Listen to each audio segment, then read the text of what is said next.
A screaming phone call, a swearing phone call, and a MAGA civil war. That is what is being revealed in new reporting from CNN showing just how much Donald Trump is fighting with his own party. And it should come as no surprise. Why wouldn't Donald Trump be privately fighting with Republicans when he is publicly fighting with Republicans? We see it more and more every day. Republicans in the House specifically, but as well as the Senate, trying to put some distance between themselves and Donald Trump as the midterms are looking like a bloodbath, coming out against his policies, condemning him when he goes off the rails, which is always, and going as far as to attack what he does and says. And there was no better example than Donald Trump's racist post last weekend, or one of his racist posts, but attacking former President and former First Lady Barack and Michelle Obama. It caused a stir with Republicans, and new reporting is exposing just how bad it was. But before we get to that reporting, I want to start with what Donald Trump had to say yesterday, still reeling from this post and making excuses for himself. Have you fired or disciplined that staffer who posted the video from your account that included the Obamas? No, I haven't. That was a video on, as you know, voter fraud. Then fairly long video, and they had a little piece and had to do with the Lion King. It's been very well.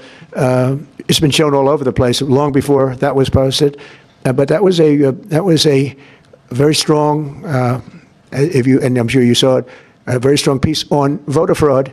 And the piece that you're talking about was all over the place many times, I believe, for years. Wow, what a surprise. Donald Trump didn't see that it was that big of an issue. And he keeps on saying the Lion King. He's like, well, it was the Lion King, and we love the Lion King. Why are you mad at me? First of all, no one's upset with like the copyright. We're not lawyers for Disney. It's a little ridiculous. But there were no apes in the Lion. It wasn't the Lion King. It wasn't a spoof. And the fact that you're calling it a meme doesn't detract from how bad and racist, bigoted, and gross it was. It was just gross. And it also didn't make any sense. Why are you the king of the jungle? What is the jungle? What are you talking about?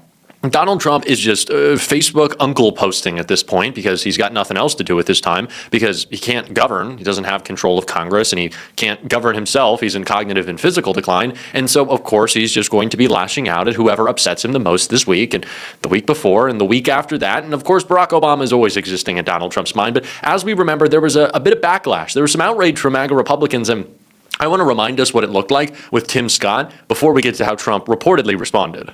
Now growing outrage from Democrats and even some Republicans after President Trump shared a racist video on social media depicting former President Obama and former First Lady Michelle Obama as apes, monkeys in a jungle. Moments ago, Trump ally Tim Scott, the only black Republican currently serving in the Senate, called on the president to remove the post, writing, quote, "It's the most racist thing I've seen out of this White House." Let's go live now to CNN's Kevin Liptek at the White House. Kevin, how is the administration responding to this post by the president? Well, the White House is essentially trying to downplay it, but I think that response from Tim Scott is so interesting. You know, so often the reflexive move by the president's Republican allies in these kinds of situations is to essentially say that they hadn't seen what the president posted, to say that they were sort of begging off any response. Tim Scott, of course, the only black Republican in the Senate, very much castigating the president here, saying that it was the most racist thing that he's ever seen out of this White House, and saying that the president should remove it. So really not mincing any words whatsoever. I made fun of this in the moment, the response from Tim Scott, not because I thought it was bad of him to condemn Donald Trump, but because him saying, oh, I'm praying so deeply that it's not true. Oh, I hope it's not true. Why would it not be true? Why wouldn't Donald Trump have posted something racist? Are you crazy? That's what he does. Have you not observed him? That's the administration. It is the administration based on doing racist shit. Donald Trump began his political career by attacking Barack Obama, by saying that he wasn't a citizen. He wasn't a real American. And I think we should really pay attention to how the right wing attacks black Americans, because it's how they then choose to carry out their plans against all of us. Donald Trump went after two black journalists, right? Donald Trump is trying to put Don Lemon in jail. Donald Trump is trying to make sure that anyone else who speaks out is going to be silenced. Donald Trump said that Barack Obama needed to show his papers, and now he's demanding it of all of us. So maybe we pay attention to the way that Donald Trump attacks black Americans first, because it's a really good example for how he's going to do it to the rest of us. We know where he starts. We know what the conclusion is going to be. But Donald Trump, of course, got a little pushback from MAGA on that. He apparently didn't like the pushback from Tim Scott, but also notably one other Republican senator. Trump privately lashes out at GOP lawmakers over racist video blowback, sources say. Hours after refusing to apologize for a racist video posted to his Truth Social account, Donald Trump hadn't let go. He spent last weekend complaining to allies about Republicans who had condemned the video depicting the Obamas as apes, questioning the lawmakers' loyalty and vowing consequences, sources familiar with the comments told CNN. The president railed against South Carolina Senator Tim Scott, the sole black Republican senator and chair of the Senate's GOP's campaign arm, throughout the weekend at Mar-a-Lago, arguing one of his top congressional allies was out of line to call his White House post racist, the sources said. The president felt he could have handled that matter privately, a senior Trump administration official told CNN of Scott. He was like, "We work together all the time." He didn't need to comment publicly. Trump had even stronger words, though, for Alabama Senator Katie Britt, one of the sources recalled using expletives to denounce her and declaring that she was dead to him. So Donald Trump was angrily calling, lashing out, condemning, and saying, "You're dead to me. You've turned your back on the racist posting at this White House. We can't accept that." And this is business as usual for Donald Trump, to call, to lash out, to scream, to swear, to yell, to get angry, to get red or orange in the face and meltdown. But also, why are these Republicans surprised or pretending like they're surprised? Donald Trump has filled his administration with the most racist and bigoted people possible. And in fact, one of them was just grilled by Senator Chris Murphy in a takedown that you definitely want to check out. Thank you very much, Mr. Chairman. Thank you all for appearing here today. Mr. Carl, I think it's just heartbreaking that you have been nominated for this position and that you've reached a panel before the United States Senate. But I do want to give you a chance to go a little bit deeper in your explanations of your personal beliefs. They are directly relevant to your fitness to serve. You already have had some of your statements read to you, but I'd like you to respond to at least a few of them. One of the things you have said is that anti-white discrimination is the most pervasive and politically salient form of racism today. So do you continue to believe that anti-white discrimination is more salient than the discrimination faced today by blacks, Latinos, Muslims, or other American groups? Well, Senator, thank you for that question, and thank you also for giving me an opportunity to speak at a little bit of length. I haven't necessarily had much opportunity to respond. I'm going to have at least one more question for you, so I'll give you a minute or two to respond. Yes.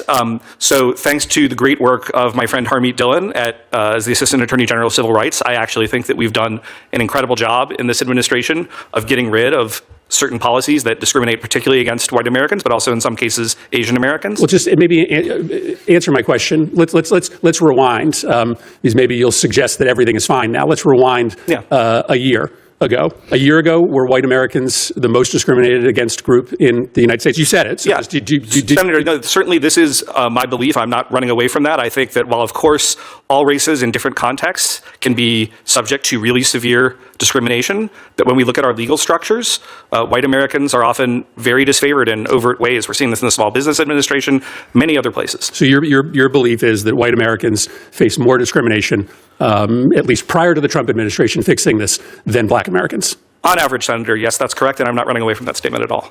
You have made several statements about your worry regarding the erasure of white culture in America. I understand Irish American culture. I understand Italian American culture. I maybe don't understand white culture as well. Tell me the values, the white values that you believed are being erased by the current American government or prior American governments. Senator, thank you for that question. I would say that it's not, I didn't use the word values, I used the word culture. I think that anytime you have large degrees of mass immigration, you're going to have a change in culture, especially if they're coming from culturally dissimilar backgrounds. And no matter what group it is, if it were in China, it would be the same thing. If it were in New Guinea, it would be the same thing. Yeah, but tell me about what that means. I mean, culture is values, right? It's expressions of identity. Tell me what is being erased. I mean, give me some examples of what you believe are being erased about white identity. What is white identity to you? Well, Senator, thank you for that. Tell me how it's different than other identities. Senator, I think the question of identity is something that lots of scholars I guess you can do a sermon on identity, but just tell me how you define white identity and what you think is being erased about white identity. Senator, it would have, thank you again for the question, and genuinely thank you for finally letting me have a chance to explain some of my comments a little bit. But I would say that they could be things like going to a certain type of Christian church and that sort of culture, which is very different. I mean, you can all be Christians, right, in a certain environment, but African-American Christians might worship differently than Chinese Christians, that might worship differently than white Christians. Of course, sometimes you have multi-ethnic churches, but things like that, certain types of Anglo-derived culture that comes from our history. Like what? Let me think about this. It is embarrassing to be as just racist and bigoted as these people are. It's disgusting. It's reprehensible. They shouldn't be in our society. It's like, let's make that very clear. But it's also embarrassing to not be able to defend your beliefs, to like stammer and slur if you're going to be a bigot, like back it, right? I'm not encouraging it, but like if you're gonna be that way and you can't back it up and you don't have your weird racist like faux evidence, what are you even doing? These people are such jokes. They fold so quickly. They have to reserve their bigotry for online shit posting, because when they're confronted with the reality of who they are and how flawed and stupid their arguments are, they fall apart. I don't know how you call yourself the superior race and you can't argue before the fucking Senate. These guys are jokes. I'm sorry. It's just embarrassing. You're fucking just stay in your mom's basement, you loser. I hate these people. I'm sorry. I hate these people. And they deserve to be criticized. And we're certainly going to on this show.